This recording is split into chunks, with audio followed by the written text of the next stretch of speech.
experts. Our motto, wonderful things happen when women come together. Our businesses and organizations can be strengthened with the collective power of women coming together. It creates awareness and is a powerful strategy to amplify the voices of all women. As we proceed with our day, a conversation about multicultural women coming together is imperative.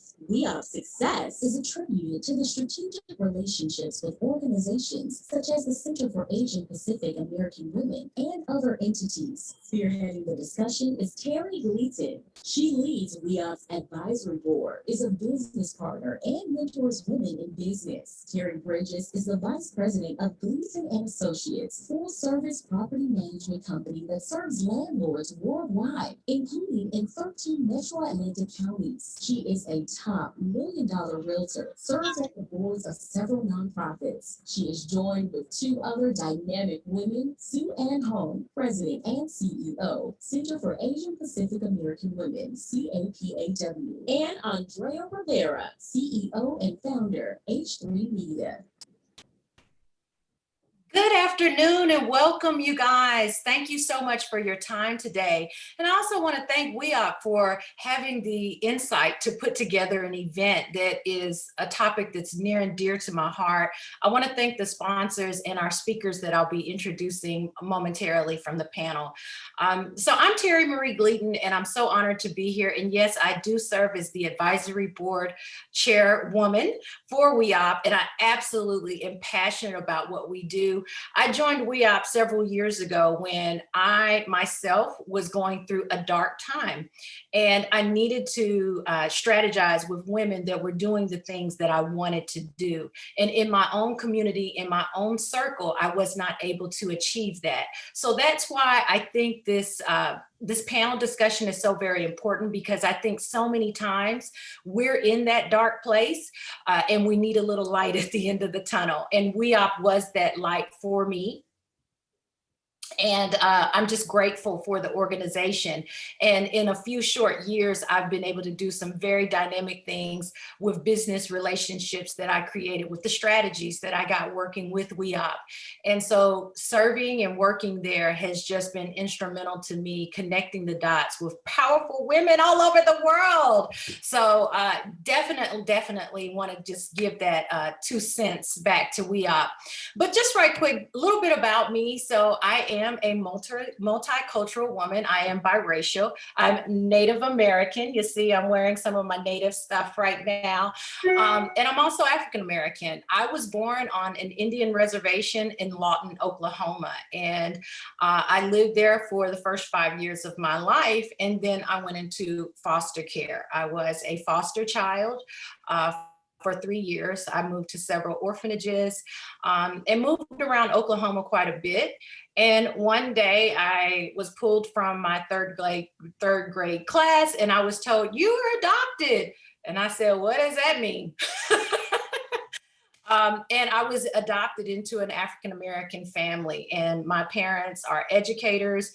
We moved to Texas, and I was raised biracial, and I didn't even know what that meant. I just knew I looked a little different than most people. I knew I wasn't Black. I knew I wasn't white. I just didn't know what the deal was. But I experienced a lot of ups and downs just because of the color of my skin my entire life. And I think what it did is it created tough skin, right? Tough skin, and that's okay.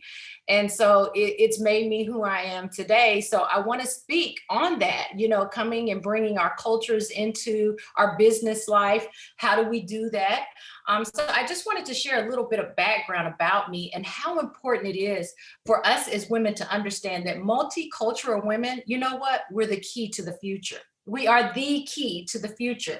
Let me tell you this, some statistics. 25% of most women, multicultural in the workforce, are advancing to higher leadership positions, 25% higher than non-multicultural women.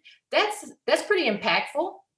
But did you know also 89% of all new business owners, get this, are multicultural women, right? We are leading the entrepreneurial spirit.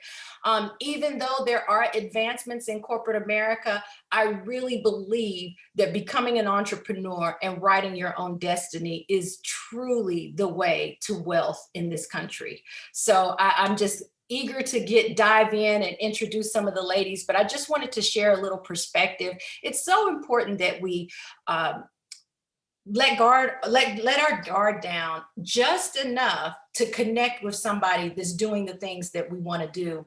A lot of times, especially as women, we kind of can be jealous and even a little catty at times, but sometimes the very woman that you may be jealous of may hold the key to the door you need to get into. So I definitely want to dive into that, why collaboration is so important. So I am the CEO of Gleaton Associates, which is a full service property management company here in Metro Atlanta, and we have clients all over the world. And what I had found was there were limitations and caps on what circles I could get into, what global expansion was available to me as just a little independent right here in Metro Atlanta. So even myself, I partnered with a national brand so that I could open up networks across the world. And many people are sometimes holding on to their own individual brand and afraid to collaborate. But I will tell you that collaboration is what changed from 6 figures to 7 figures. And that's what I want you to be open to today. So, enough about me. I could go on and on because she's a gorgeous girl, But I want to introduce my panelists today, and I'm going to be asking them some really, really tough questions, some beneath the surface questions. And that's one of the things I love about WEOP. It's not superficial. We dive deep because we want you to leave with something that you learned today that you can impact and change in your business immediately. So I want to introduce what I call a good Judy, right? A good girlfriend of mine that I've connected in business. Her name is Sue-Ann Hong. She is a fabulous woman doing absolutely amazing things. She has advanced her organization's vision of building whole person leaders. I love that, Sue-Ann, whole person leaders. And we're going to talk about that, one person at a time. Before joining the Center of Asian Pacific American Women, Ms. Hong worked for State Farm insurance companies for 28 years. So think about that. For 28 years, she clocked in for somebody else. And now she's changing the lives of women all over the world. So Sue-Ann, thank you for joining us today. We appreciate your time, your expertise, and I cannot wait for you to share your insight on some of my magical questions today. All right, and then I also want to introduce Andrea Rivera. She is the founder and CEO of H3 Media, and she is from Medina, Colombia, and she was raised in Miami. Now, honey, you had a good childhood, girl. Now, you were living in the sun and basking it up. I love that. But she became an executive who connected seamlessly across cultures to bring her unique insight into Hispanic markets across the United States. And she's the founder and president of H3 Media and H3 Talent. She has over 20 years of experience connecting mainstream companies to diverse communities. She's used her skills to service bilingual and bicultural marketing communications agencies. And she's also won Business of the Year by the Georgia Hispanic Chamber of Commerce. So just big things. These are some very, very powerful women that are on my panel. I'm a little intimidated, ladies, so you guys take it easy, okay? All right, so Sue-Ann, I introduced you, Andrea, I introduced you, but I would like to give you both just a moment, Sue-Ann, just to kind of expand on your background. Yeah, so I'm an immigrant. I came from Seoul, Korea when I was 8, and I actually flew by myself from Seoul to ultimately the Upper Peninsula of Michigan. So it's very far from Miami, Andrea. I went the opposite direction where there was multiple feet of snow. And I think one of the things that I learned was how to navigate in my life being the only woman or the only Asian woman in the room, whether it's in business, in school. So I think that really helped shape the way I view the world, and the fact that how important collaboration is in the way that, you know, if we want to succeed. So that's part of my journey. But I lived predominantly in the Midwest, and I've lived up in New York and Atlanta. But I'm looking forward to the conversation. Thank you, Sue Ann, and just thank you for all your organization is doing. We appreciate you today. Andrea. So thank you, first of all, for having me on this panel and being part of this amazing group of women. Andrea Rivera, I am the founder and president of H3 Media. We're a small boutique agency. We serve as a bridge between communities. So I help Main Street companies reach diverse audience, specifically Latinos, US-based Latinos, which happen to be the United States happens to be the largest Spanish-speaking country in the world. And I think a lot of people lose that sight of that. As you mentioned, I grew up in Miami. My parents immigrated to the United States when I was 5 years old, so I didn't have much of a say in it. One day I got on a plane and landed in Miami, and I've been here ever since. A long time Atlantan now. I've been here since 1992, and just love the diversity that we have here. And honestly, just one of the most beautiful things I think as an immigrant that we sometimes overlook is that opportunity to have meaningful relationships and contact with people of so many different countries and cultures. And I just think it's something that's more and more relevant today. I totally agree. And I'm going to start off with you, Andrea. What initiatives have you been personally involved with that promoted multicultural collaboration? And what was your common goal? Well, I could say that I have two biracial children. So one of my first initiatives was to bring some multicultural children into this world. I've also recently been was involved with the presidential election. This past presidential election as part of the Latinos for Biden, and far from the political aspects of that, because I honestly have been a lifelong conservative and still consider myself one. It really was about that collaboration between our groups, our different nonprofit groups and coalitions that came together and really, drove the voters out there, really created opportunities and opened, the voting process to so many communities that had been underserved and ignored before. And we showed not only that power of our vote, but more than anything, we left really understanding that collaboration and collaborating can really make a difference in the differences that we want as far as change. I also am the actual incoming chair-elect for the Georgia Hispanic Chamber of Commerce for the board of directors, and I also served on the social justice task force. Last year with all of our race war riots and things that were going on, that became even more and more important for all of us to really take a deep dive and look in the mirror and see where we can help our communities to understand and grow from those experiences. And particularly as Latinos, we have a large Afro-Latino community. One of the things that we made a point in our task force to begin with is to become more inclusive of our Afro-Latino community, which we often ignored in many ways, unfortunately. And so these conversations are very important to me and also are exciting because, unfortunately there's pain, but with pain comes growth. And I think that's what I'm looking forward to getting out of this conversation and these ongoing conversations. Andrea, thank you for being so candid. It sounds like a lot of the work that you're doing in the community is volunteer work. It's to help bring a better place in your community, to create a better lifestyle, just an overall better community, which is not necessarily monetized. So could you expand on that? Were you able to create great relationships, even though you were working basically as a volunteer is what I'm hearing? A lot of what you're doing is from the goodness that you have, which is probably a testament of how you were raised, your family, your parents.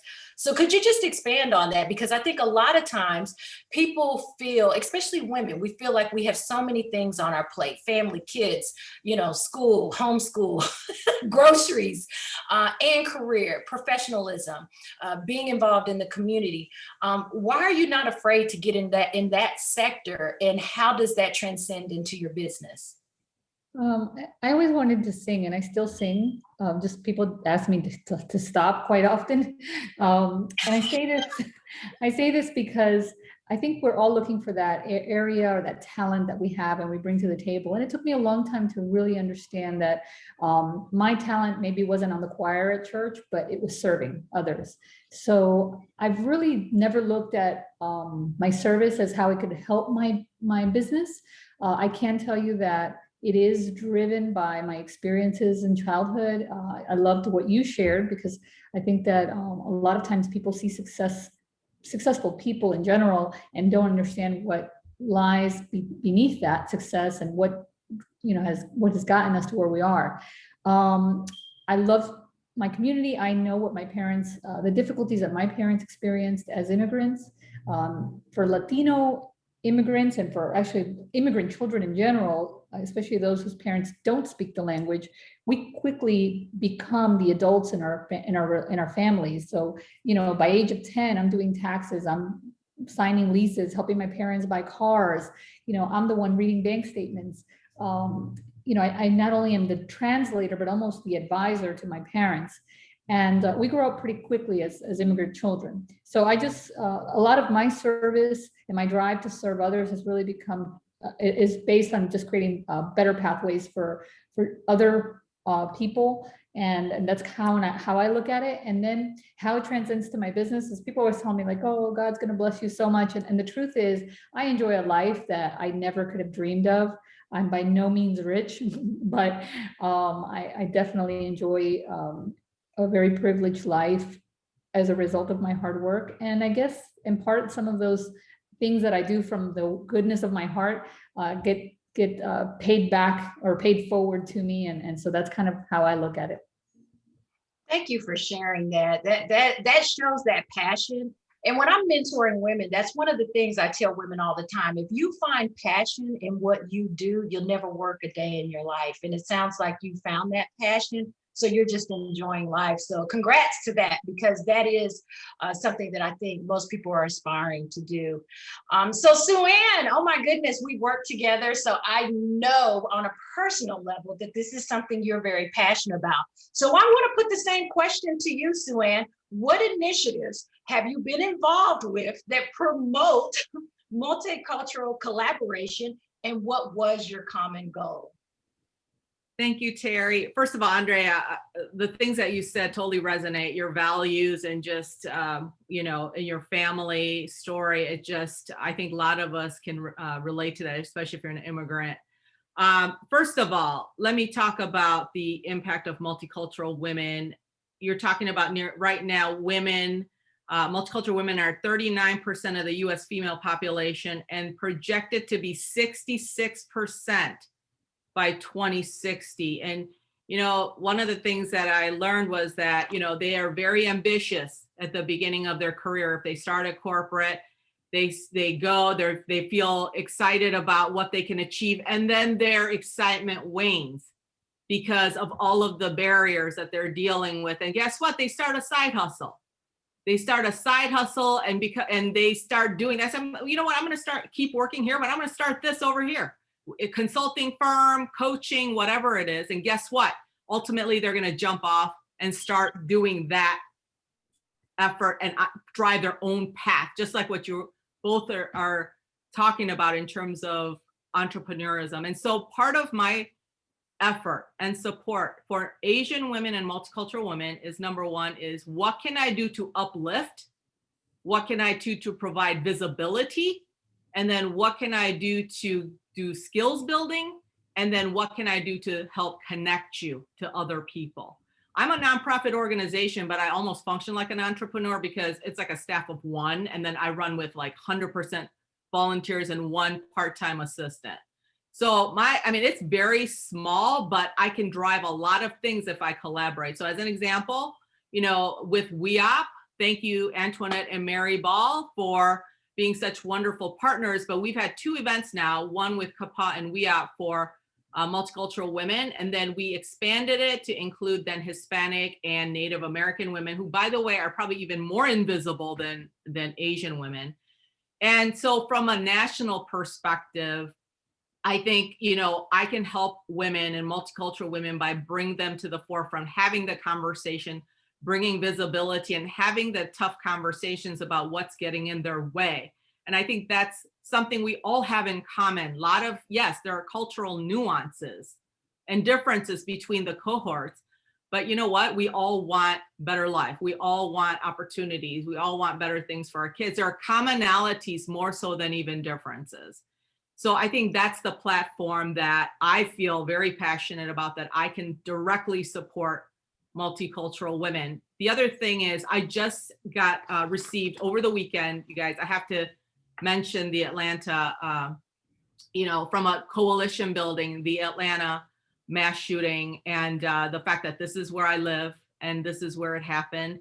And, it was very disheartening and it took, I think, our community about 24, 48 hours to even respond, because we were shocked. And I think, as the week went on, and Saturday we had a AAPI march at the Capitol, and I saw Black women, I saw multicultural, I saw all kinds of community members come out and advocate and speak out for our community. So I think that when we come together, our voices are very strong, but I think we have to, in order to make a difference, come together. Terri, you're on mute. Thank you, Sue Ann. First of all, I just want to share with you from Gleaton Associates, and I'm quite sure from WEOP as well, that our hearts, our prayers, and everything is with the Asian community, the Asian American community right now.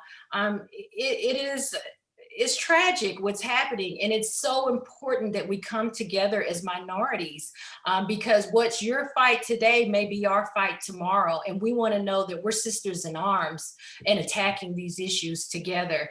To double down, Sue Ann, on what you brought up, that there's so many issues. Could you please share issues that you continue to address that are the true concerns below the surface that are affecting multicultural women, that are preventing them from having the success?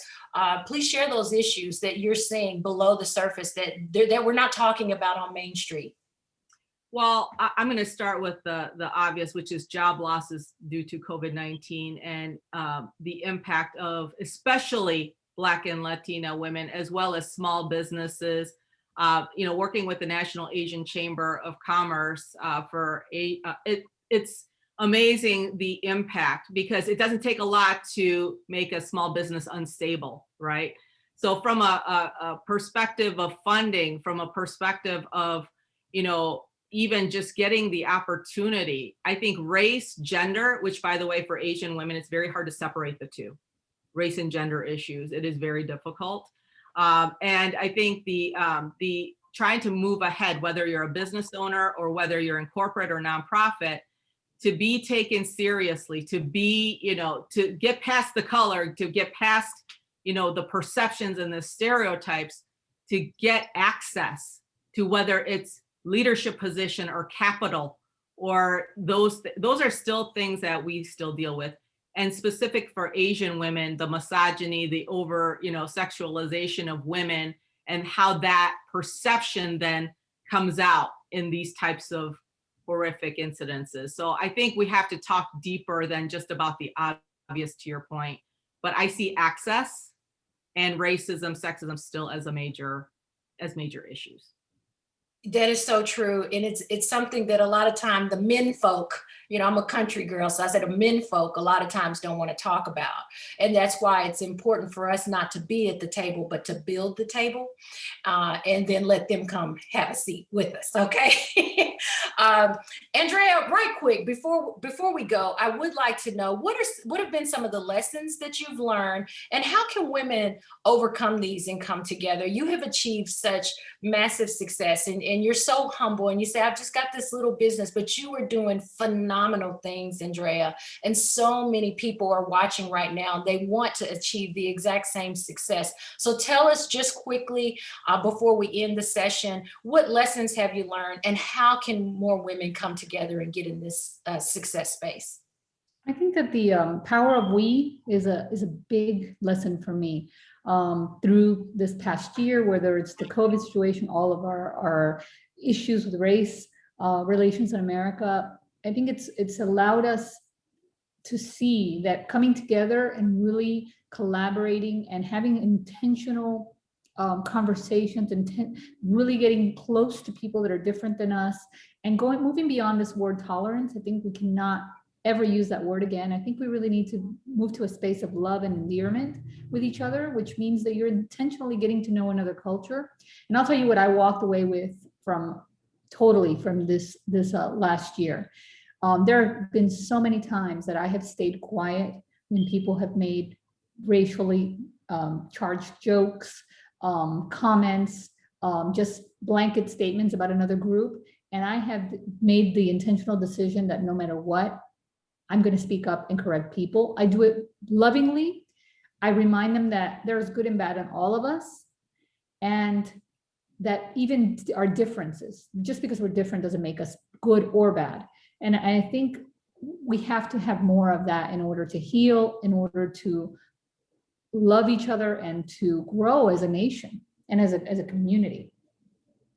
Thank you, Andrea. Sue Ann, let me ask you, Andrea, she just shared some very loving sentiments that we really would like to see. But the truth is there are a lot of barriers, especially when we try to collaborate collectively with multicultures. So what barriers have you seen? And before we close, I'd like you to end with, how do you envision the future post-COVID? So the barriers that I see is that it takes time to build relationships. And so I think because it is about building relationships and trust. And if you trust somebody, you're willing to work with them. And I buy from, and I do business with people I like and trust. And so, I think that part of the intentionality is I want to say, go buy, products who are from women of color, show them your dollars. That's what speaks, right? And as I loved what you said, Andrea, about speaking up. When you see an injustice, do something, but making sure that you're safe, but do something, and to speak up for the person. And I think I feel optimistic looking into the future, Terri, because guess what? We got the visibility now. We've got the visibility. Yeah. So now what are we going to do with it? What are we going to do to leverage these opportunities where the corporate dollars are starting to come and say, we want to support you? And so I'm going to say, if anything, how to support women, buy from women-owned businesses, do business with women-owned businesses. Number 2, speak up and support. And number 3, at every opportunity, if you can connect multicultural women to help expand their business, then do it. Make that connection and introduction, because guess what? Ultimately, that all comes back. It does, Sue Ann. I thank you ladies both for your insight, because I do believe there is strength in numbers, and you guys made some very, very valid points. Andrea, you said, there's good and bad, or Sue Ann, you said there's good and bad in all of us, and I think that people need to understand that, not one group is responsible for all the problems. There's good and bad in all of us, and there is strength in numbers. And listen, Sue Ann gave us a homework assignment. She said, go buy from a woman, go do business with women. And it does start right there. And it doesn't matter what color she said. Yes, I like that. There's the funny, where the money resides. So the money resides with women, okay? We birth every single thing on this planet. Ideas, creativity, it all starts with a woman. So what I want to say is get out, support women of other colors, other nationalities, create you a mentorship of multicultural women. Maybe you need somebody else to mentor you on being a better mom, somebody else spiritually, somebody else in business. Start connecting with people that don't look like you so that you can expand your business even globally. But if you stay in a box, your business will stay right there in that box with you. So WEOP, I thank you. Sue-Ann, I thank you. Andrea, I thank you so much for joining us today. And I'm going to turn it back over to our lovely, lovely founders, Antoinette and Marinette. Thank you all so much for joining us on this segment.